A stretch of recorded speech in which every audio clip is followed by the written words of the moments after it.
Welcome back to another edition of Political Breakfast. We are so glad that you are here listening on WABE for another exciting edition. Theron Johnson, our Democratic strategist, is taking the day off. Saba Long is here today, sitting in for Theron. And, of course, we have our Republican strategist, Brian Robinson, here as well, with a big smile on his face. And before we started taping today, he started telling us why. And we said, no, we got to get this so everybody can hear why Brian is just so happy today. Yeah. So hello to you, Saba. Thank you so much for stepping in, as always. Yeah. And, Brian, tell us why you are just smiling from ear to ear I this just morning. had a fantastic 2 days at the Masters on Thursday and Sunday, and I've wanted Rory McIlroy to win for years. I was there on Sunday in 2011 when he collapsed. I was there again this Sunday when he triumphed, and the crowd was electric. I've been going to the Masters starting with my dad back in 1983, so more than 40 years. I've been going, and I've rarely seen an atmosphere as electric and pulsating and happy as what I saw on Sunday. It was really absolutely incredible. It never got too hot. It was always right below 70 degrees. It's just a perfect Georgia day. I wish the azaleas on Amen Corner had been in bloom. That's the only thing you can say that wasn't absolutely perfect. And it was a walk of fame in there Sunday. And I'm not in any of the exclusive places that Theron goes. He's much fancier than I am. I'm just one of the regular people there at the Masters. But I saw J.J. Watt, future NFL Hall of Famer. I watched a few holes with Baker Mayfield, the Tampa Bay quarterback. I saw Brittany Griner, the WNBA star who spent a year in prison in Moscow on trumped-up charges. What? Yes, and she is the tallest woman I've ever seen. It was sort of freakish to see in person just how she towered over everybody. And Caitlin Clark was around, but I didn't see her. And I saw the Houston Cougars basketball coach a week after losing the national championship to him, and I walked up and said, "Hey, we all hate Florida. Sorry about that. We were pulling for you." So just a ton of big stars there. I didn't get to see a fraction of what was there, but yeah, you're right. I am on cloud nine. It was just a great weekend. It was like the little bear's porridge. It was just right. Awesome. Well, I went to the Dogwood Festival. I don't know if that compares at all, but it was beautiful. It was Good. beautiful out at Piedmont Park this weekend. Yeah. How about you, Saba? How was yours? It was nice. I saw a play that Out of Hand Theater did, and it's about homelessness in Atlanta, so a little different Yeah. than the Masters. But, I mean, the Masters is fun, Yeah. Brian. I get your excitement. I've been one time, and I did it in a Theron-like manner. It was Berkman Place passes, so it was, the elite Masters Yes. experience. Enjoyed the $1.50 pimento cheese sandwiches. Like, it is a thing. Like, if you've never been, it's hard to understand until you go and you realize just why it's so popular. Absolutely. You got to see it to Yeah. believe it. You really do. For sure. Well, we're a week out from Sine Die, of course, but still some unfinished business out there waiting for Governor Kemp to pick up that pen and sign some bills. And there's a whole list of them, right, Brian, waiting on his desk? Pretty much everything out there. And here's what we can look forward to over the next 30 days. We have had our week of respite. We had Sine Die, then everybody went into spring break. People could get around Atlanta in a sane way last week because everybody was at the beach or elsewhere. And now we're all back to reality and back to business. The only bill that Kemp has signed so far is the RFRA bill, the only one of real consequence that's really newsworthy. So we're still going to wait to see what he does with the tort reform bill signing. Obviously, his tier one item, the biggest agenda item of his tenure as governor, certainly of the second term. So we can anticipate there's going to be a big event around it, a big media hoopla, lots of attention drawn. I would imagine there'll be some videographers there to capture movie-like images of him doing this conservative legislation for whatever office he runs for in the future. And we also have in the next month, we anticipate hearing from Kemp his future plans in politics. I wrote a piece in the AJC on Sunday about the Senate race and talked a little bit about the parlor game of Kemp. Will he, won't he? Obviously, national Republicans, local Republicans all want him to get in that race. It's not something he wants to do. I won't bore you with the repetition of why I told you here before, why I don't think he wants to do it. Well, why are they wasting their time? Because he's the They're best kind candidate. of And that's what my column is about, is like there's a reason for Republicans to be concerned. The polling shows him with a clear lead over Ossoff. And to have a clear lead over an incumbent in the U.S. Senate is rare and significant. So he is the strongest candidate. The next tier of candidates don't come anywhere near to Kemp when it comes to political network, to name ID, to popularity with a statewide Georgia base. Now, in their defense, they haven't been given the chance to have that. And that is what my column in the AJC is about. Once you become the nominee, there's this mystique that descends upon you like a cloak. And all of a sudden, you're a much bigger persona than you were before. When you're battling with a bunch of other partisans on your side, it makes you look small in some way. I mean that figuratively. When you become the nominee, you begin to look big and you begin to be much more on the same platform as the incumbent, in this case, Jon Ossoff. So I do think Republicans can get a good candidate, but there's universal agreement, even amongst those tier two candidates, that Brian Kemp's the strongest, that he's the best, he's the most likely to win. And maybe the only thing that's close to a shoe-in. The Republicans are going to have, as we've said here, headwinds. That's always the case when your party is in the White House. So you got to knock a point or two off of what Republicans can get in the general election. So candidate quality is paramount. That is going to be decisive here. If those Kemp Warnock voters, what I call the deciders, join those who are mad at the Trump administration for whatever reason, are mobilized because they're anti-Trump, if the deciders go with the Democrat, it's a very, very narrow and perhaps impossible path for the Republican. Saba, you jump in here. What are your thoughts looking out here and looking into the Republican Party and the minds of all of those who are kind of pushing the governor to consider a possible run? And you know, he's kind of backing off. He did say the other day he's waiting for things to settle down and he's going to see and he's going to think about it, you know. Other than that, he's been non-committal. So what are you seeing here? What's your take? It almost reminds me of Stacey during the second gubernatorial run, where folks weren't sure if she was going to put her hat in the ring, and she ended up deciding to do it.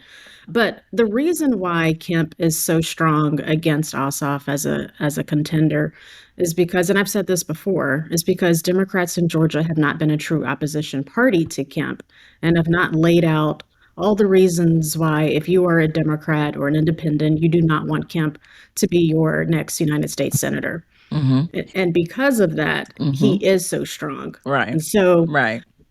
If he chooses not to run, I mean, granted, you know, if I were him, I don't see the upside. If you just think about the mess that is Washington right now, why do it?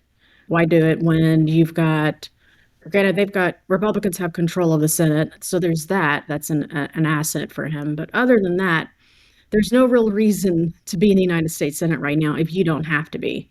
And he can, you know, there's a lot of other things that he can consider and still make sure that he's got some political, you know, will and ability to run for something post 2026. So if I were him, I wouldn't do it. Saba, because you said her name, Stacey Abrams, and I'm always glad you're here when we talk about Stacey Abrams. I'm hearing in the wind that she may be considering, you know, a possible run again on the Democratic side. Are you hearing that out in the atmosphere? I've heard that twice. I've heard Stacey, you mean for governor, right? Yeah, for governor. For governor, not Senate.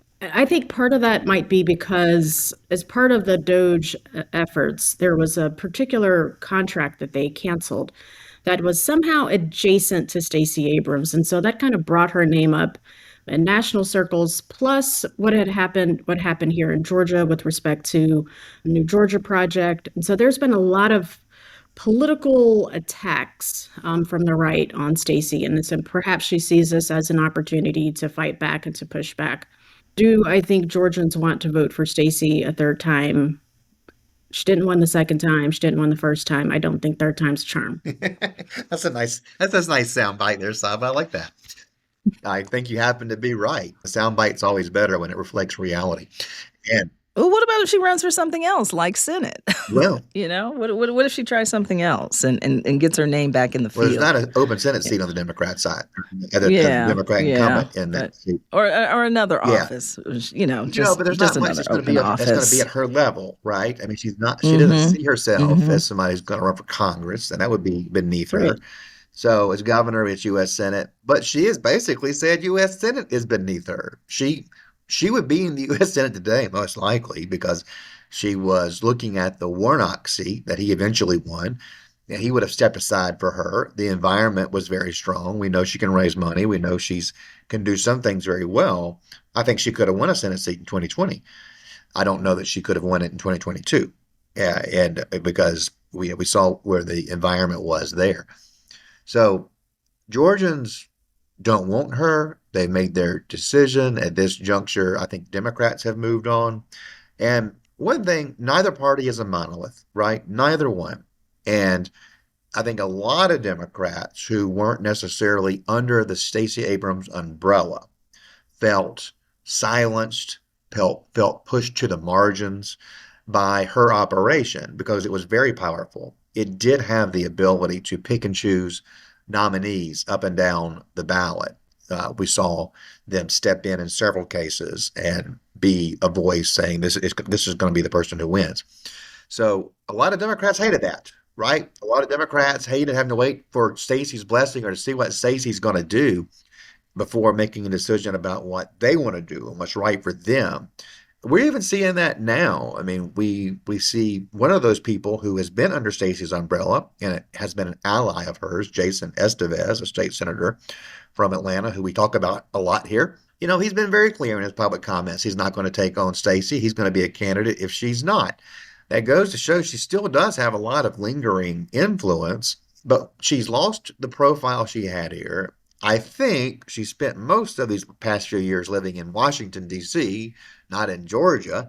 And look, you do that stuff and you're not in the community, you're not in people's faces every day, you begin to lose some of that stature that you once had. And I do think that's what's happened with her.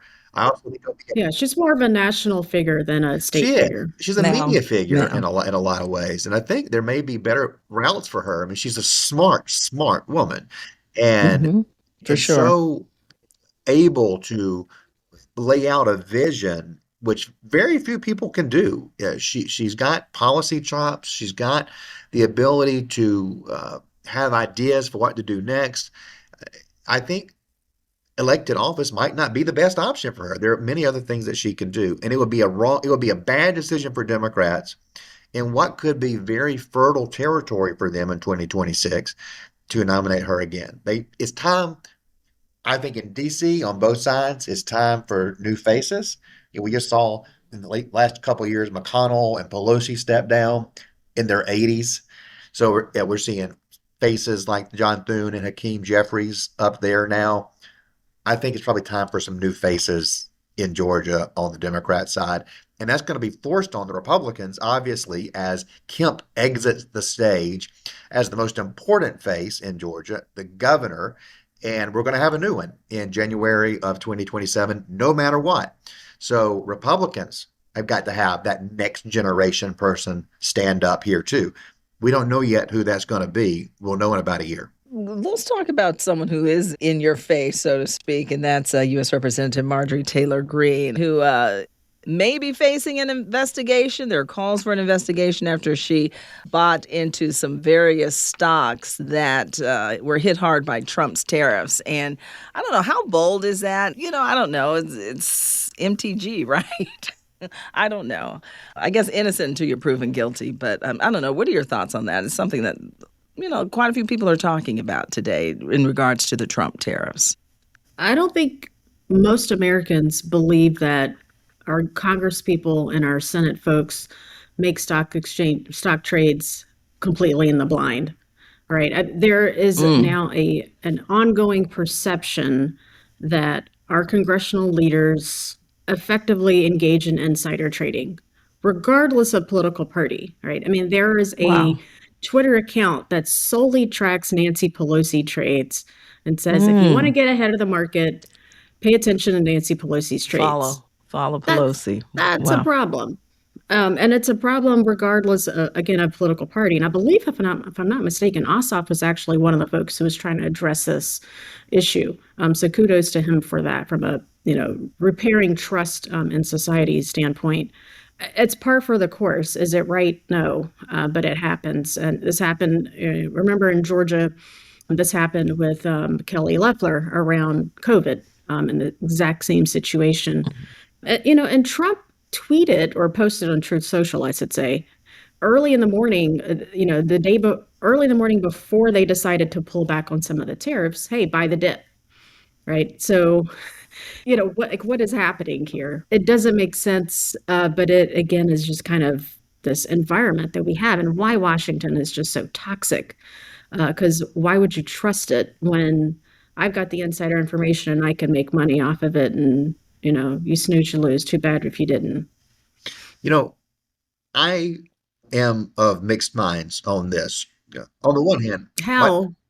I'm curious at how. Yeah, um, these people aren't just members of Congress; they're wealthy people.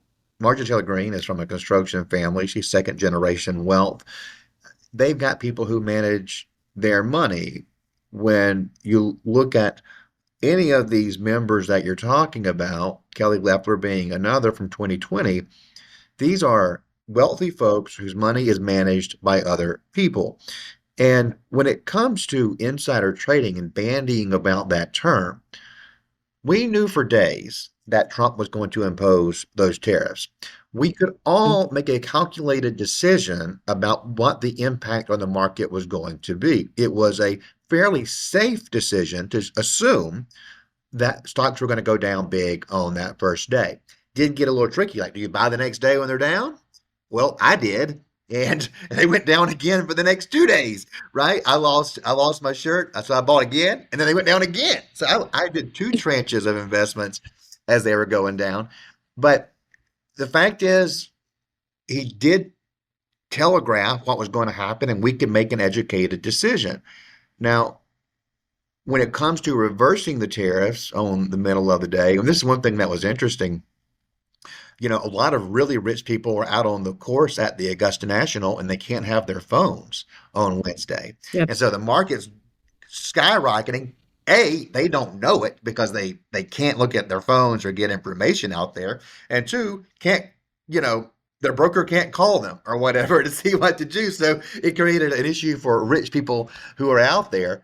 But I think that's a lot of what this is. It's not members of Congress doing X, it's rich people doing X, and they're doing what all rich people in the country were doing. Their money managers were making rational decisions based on what was happening.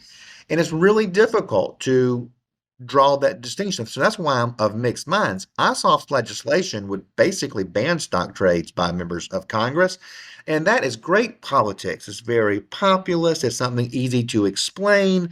The opposite of it is difficult to explain, but the opposite of it is something that I am sensitive to.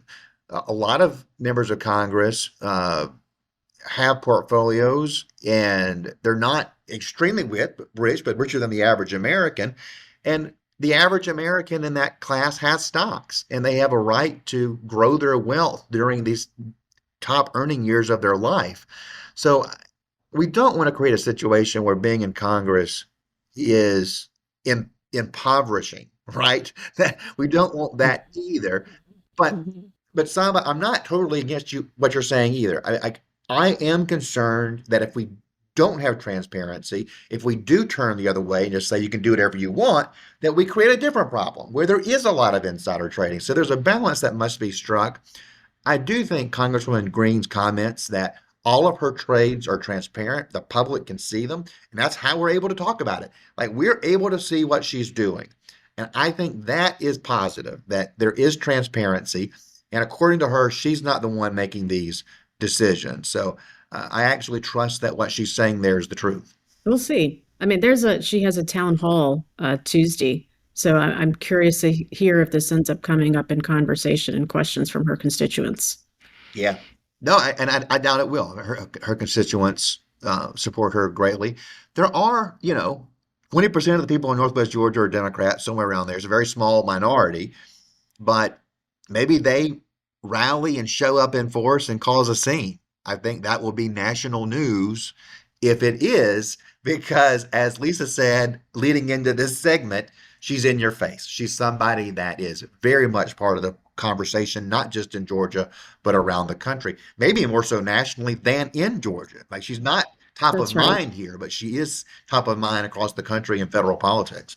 We talked about, or Saba, you brought up how Senator Jon Ossoff is crying foul over this. A lot of ads are attacking him at this Oh point. yeah. And Brian, you talked about how this is happening pretty early, and they're spending quite a pretty penny, doing this in these attack ads. I don't know. Are you surprised by this, Saba, starting so soon and so aggressive against I'm not the incumbent? surprised. It's incredibly smart. And what I don't understand, which is a perpetual question, what are Democrats doing? Not only around the Ossoff race, but even nationally. To get ahead of When this, yeah. to get ahead of all that's happening. I mean, just with tariffs, I would be running ads nonstop about how Georgia businesses, and do this across battleground states, how small businesses are being impacted by tariffs, how, folks have lost their jobs because of executive orders or whatever it might be. And there is no coordinated pushback other than Bernie Sanders and AOC kind of going around the circuit and just talking to their supporters. I don't think there are that many independents or even folks who may have voted for Trump who are attending their rallies. So Republicans are being on the offense as they should. And Democrats, again, seem to just be lost, to say the least. I don't know, Brian. What are your thoughts? Yeah, we chatted about this a little bit last week when we played one of his ads, but it's pretty rough going for him, right? Well, let me start off with the positive for him. He raised $11 million in the last quarter, and some of my buddies in DC were texting me with the little emoji that's got the eyes looking sideways, like, hey, did you see this? So he made some waves with a big number that he posted. But the fact of the matter is, these are DC Republican groups. I think it's maybe the Senate Leadership Fund that is running the girls' sports ads right now. And they're doing it on very expensive media. They were doing it on TV during the Final Four, during Braves games. These are times where you're going to get maximum eyeballs. You're going to get a maximum price for them. And to be spending this money in March and April of 2025 shows a couple of things. One, this is the most vulnerable Democratic seat in the U.S. Senate in the 2026 cycle. Republicans are going to prioritize and focus funds here. So one thing that's a truism in politics, this is the kind of thing I hope our listeners pick up on and learn here from coming to this show. If you do an ad this far out and then go dark, like you come back down and you're not running ads, that money, that spend is wasted. People forget it. They move on. You got to keep spending. And that may happen here. They may keep the spend up going into next year just because this seat is so important. It could be the make or break seat, even though the Republican has an advantage in the map in 2026 based on where the open seats are. So there's going to be hundreds of millions spent here. The 11 million that he raised, as impressive as it is, will be a drop A in the drop in the bucket bucket. compared to what will be Wow. needed and what will be spent here. So we're going to see much more of this. I'm really curious to see what the next issue is where they take on Ossoff. How hard do they go on him when it comes to the Israel vote that was so unpopular and so divisive within his own base? And He doesn't like talking about that anymore. Yeah. I mean, I've gotten We've tried to ads. push him on that, and he doesn't like talking about that at all anymore. Yeah. well, he didn't Yeah. like talking. He didn't. I, He didn't I like get talking about the Nakima Williams call either. And I'm sorry. Like this is the stuff that your own people are talking about.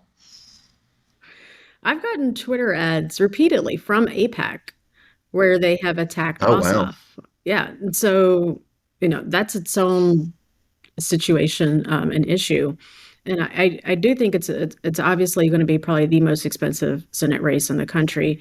It kind of reminds me of the John Tester race in Montana, and the Sherrod Brown race in Ohio, where it's one where there's going to be by this time next year, I think most Georgians are going to be gouging their eyes from having to see so many ads.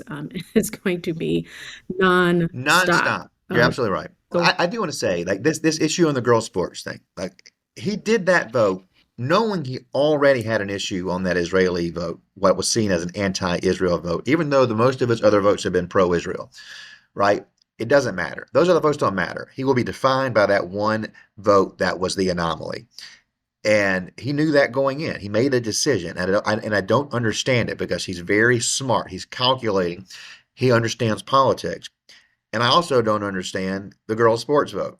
That almost makes me question his political views or calculations because I've always had a respect for his calculations, and I don't understand that vote. He doesn't have to appease his base on every vote. A lot of Democrats would have been very happy for him to vote yes on that. Independents universally wanted him to vote yes. And of course, Republicans universally wanted him to vote yes. So the numbers were pretty clear on what he should have done there. And will it alienate some people like the woman who was screaming at Senator Elena Parent about her vote? Yeah, sure. Those people are going to be angry. But they are going to be so angry at Trump in November of 2026 that they're going to vote for you no matter what you do on the girls' sports. So why alienate the middle? Why alienate the deciders? The deciders don't think biological males should be competing in girls' sports. They just don't. They're not extreme on either side. They want pragmatists. They want people that make sense to them. And Senator Ossoff kind of went outside of those bounds with that vote. And we'll see how high of a price he pays for it. I'm not sure this will be the top of mind issue going into the fall in 2026. It was certainly a top of mind issue in 2024. Maybe people feel like we've done it. Like Georgia's passed all these laws. Congress has passed in this law. Maybe people are like, that's behind us. But Ossoff is going to face that decision every week. Do I stick with my base or do I go toward the deciders? And it is a very hard path to follow. Maybe he voted against that girls' sports protection bill because he knows he's got to offend his base on other issues coming up. Maybe he's doing a long-term thought process there. I don't know, but that's the only thing I could think of because to me it's a completely irrational vote if you only look at it through the prism of politics. All right, it's heating up. It's heating up early, too. And Saba, thank you so much for always stopping by. You're going to stop by again next week as well, right? Well, Theron takes this extended break. Yeah. Just teasing, Theron, just teasing. But yeah, thank you so much for stopping in. And thank you for listening to another edition of Political Breakfast right here on WABE. Y'all have a great day, and we'll talk again soon. Bye, guys.